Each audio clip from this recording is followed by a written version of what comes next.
Tol, matututo kang makisama talaga, men. Totoo. Kasi, isipin mo ha, may mga katambayan tayo, tol, na killer talaga. Totoong nakapatay na ng mga tao. Pero natututong kang pakisamahan yung mga yun. Tsaka autobuy ka dun niya. Autobuy. Ang autobuy. Courier ka dun eh. Pag ikaw bata. Oo. Ace, tingnan dito. May mga yosi dun. Okay. Ewan ko, ako hindi. Okay, bye. Ako hindi ko naranasan. Ikaw Ikaw yung mga- tagabili ka rin dati. Oo, may mga bata. Hindi ko naranasan. Ako naranasan ko.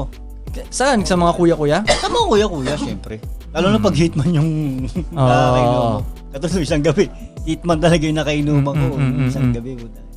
So yun nga yun eh. Minsan isipin mo, pag kwere, nung napatropa na ako sa iba, pag tinitingnan ko sila parang, hindi pa to nakakaranas ng inuman. Ang kainuman nila doon, mga hitman talaga.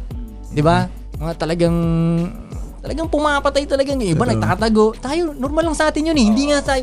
Hindi, kung iba yun tol, kaya rin, iba yun. Nalaman nila, kaya rin bumulong. Maiilang Pare dati, ano yan, pumapatay yan, hitman yun siya. May ilang na yung mga ibang tao nun eh. Di ba? Tayo, normal lang sa atin yun eh. Hitman to siya. Di ba? Parang ganun. Yun. Kasi natututo ka talaga ng pakisama ba? Pakisama, Matinding pakisama, di ba?